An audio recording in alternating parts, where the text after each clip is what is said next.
to our guest this morning, Dr. Chirag. Welcome to Inspire FM. Thank you. I'm very happy to be here. Thank you ever so much for giving us your time this very early morning, Monday, the 18th of April. We're talking about diabetes in the Inspire FM Health Week broadcast this week. What exactly is the condition of diabetes? Well, diabetes is a problem controlling our sugar levels. So normally, after you eat a meal and digest your food, your body's very good at keeping your sugar levels quite tightly controlled. But in diabetes, that doesn't work properly, and the sugar levels tend to go high, and that can cause all sorts of problems. Okay, and is there any particular reasons that people become diabetic? Well, yeah, there's a couple of different reasons why diabetes happens. Normally we separate diabetes into two types: type 1 and type 2. And basically what that's about is about this chemical that you might have heard of called insulin. Okay. So normally, in type 1, it just means that you don't have enough of this chemical. You're not making enough of it. And actually that is a very rare group, and that's not really the main group. That's the problem with growing diabetes. What we find is there are more and more people who make plenty of this chemical insulin, but it just doesn't work properly. And those are the type 2 diabetics, and that's 90% of the diabetes we see. It can happen for a number of different reasons. I think part of it, in the Asian population is 6 times more likely to get diabetes, and that's genetics, and there's not much we can do about that. But there are some really important things that we can do things about. So weight's probably the biggest, what we call modifiable risk factor. So something you can change that will make you less likely to get diabetes. In England, and more than half of people are overweight and obese, as we'd class them. And in Luton, it's approaching 2/3 of adults are overweight and obese. And we know that having more weight on you, having more fat on you, means that this chemical does not work properly at controlling your sugar levels. And that's probably the biggest element that you can control that leads to diabetes. And combined with that, I think the levels of physical activity can make a big difference. And in Luton, we're less than the England average in how active we are. Okay, interesting. A lot of interesting facts coming out there. So if we just look at, obviously, if we just separate the two at the moment. So from type 1, initially, obviously very rare, literally 10% of the population getting that. Is that related? Could that be affected by weight control and exercise as well? Or is type 1, because you've got a lack of insulin that's actually being made by your body, is that going to be something that's always going to be a problem? So type 1 will always be a problem.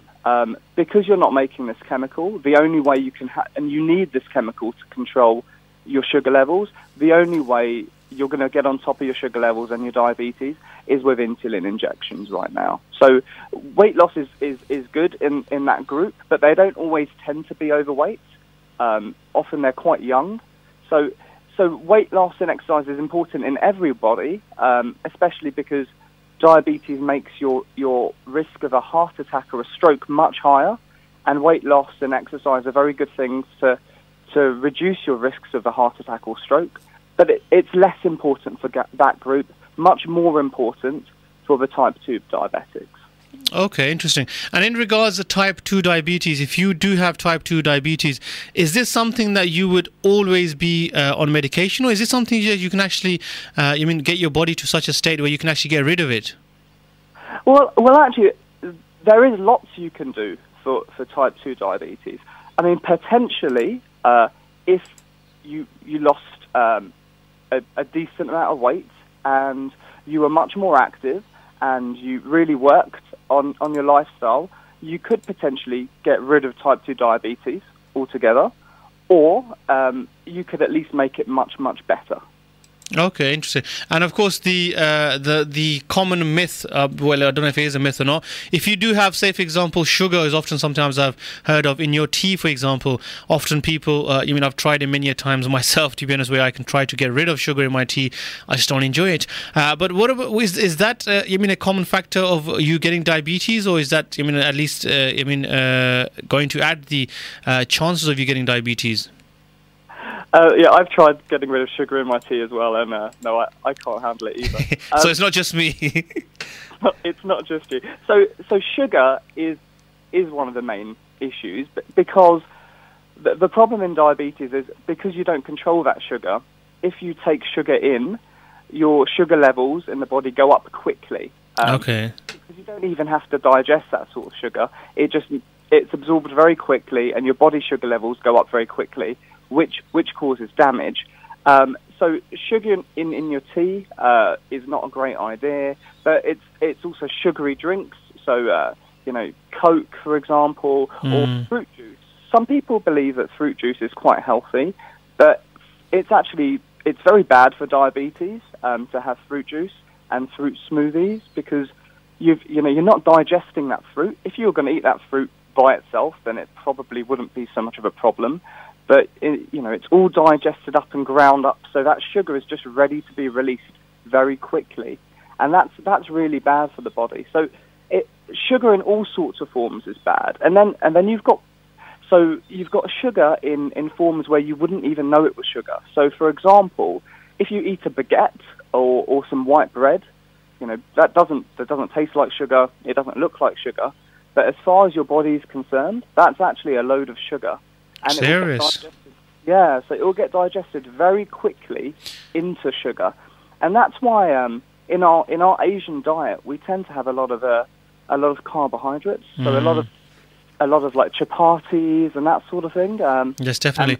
But it's interesting what you say about fruit, because generally you always have this thing in the back of your mind: fruit is good, vegetables is good. Fine, I can understand chocolates, fizzy drinks, all that kind of stuff. Generally, if somebody was to say to you, stay away from stuff that's bad for you in the body, you would generally think chocolates, fizzy drinks, sweets. I'll stay away from all those things. But generally, you would say fruit is a good thing. But you're even saying with certain fruit, for example, I know I've often heard about mango and strawberries and stuff which is naturally sweet. Even those things for diabetics could actually be quite bad. Yeah, people sometimes make this distinction between it all. They act like fruit sugars is a lot better than artificial sugars. Sugar is sugar. So vegetables in general are good, and some fruits are quite good, but I wouldn't advise overdoing it on the mangoes, for example, because there's a load of sugar in them. So there you go. So for people who love the mangoes, don't have the mangoes, but have an apple instead. That's really going to do wonders, isn't it? That's good advice, yeah. Okay. And what about, common food-wise, is there any particular food which, again, from the Asian, to be honest, from the Asian side of things, again, we've mentioned the diet before, and again, literally, sometimes, I don't know if you've ever been to an Asian wedding, you'll see the big pot of curry that they have, and you literally look at that and the amount of oil that's in there, and that's literally a heart attack waiting to happen. Is there anything particular that, from an Asian household you could actually eat, which is going to be healthy for you? Well, you can always try. So oil is bad for lots of reasons, and having lots of fat on board is bad because it makes you more likely to have a heart attack or stroke or increase your blood pressure, all of which can spell more health problems in the future. I suppose you could try making your curries with less oil, and actually, but for diabetes, the main problem is probably those carbohydrates. So I would suggest, if you can make a healthy sort of curry, have more of the curry with more vegetables in it, more lean meat in it, and less of the rice alongside, and less of the chapatis alongside.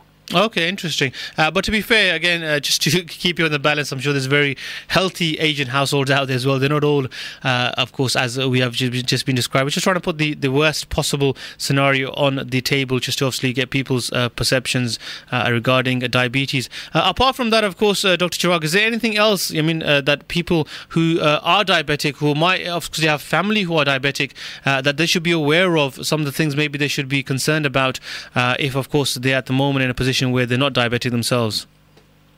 Well, I mean, I'd count myself in that in that group. If I look at my parents and my grandparents and uncles and aunties, there's loads of diabetes in my family. So I'm very much personally aware of that risk of diabetes. The things that I would encourage people to do are to keep fit.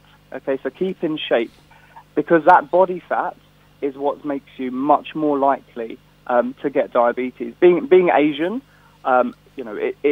it's more likely we get diabetes anyway, but it doesn't mean we have to. And if we look after our bodies, we keep that body fat off, and we keep active. You don't have to go to the gym. You can just walk a lot. You can go to the park. Yep. But just do some exercise and keep your weight down. That's probably the best thing you can do. Yes, definitely. Excellent advice there, Dr. Chirag. Thank you ever so much for all that, and no doubt we'll be speaking to you at some point soon again. Thank you ever so much. Welcome. Thanks for having me.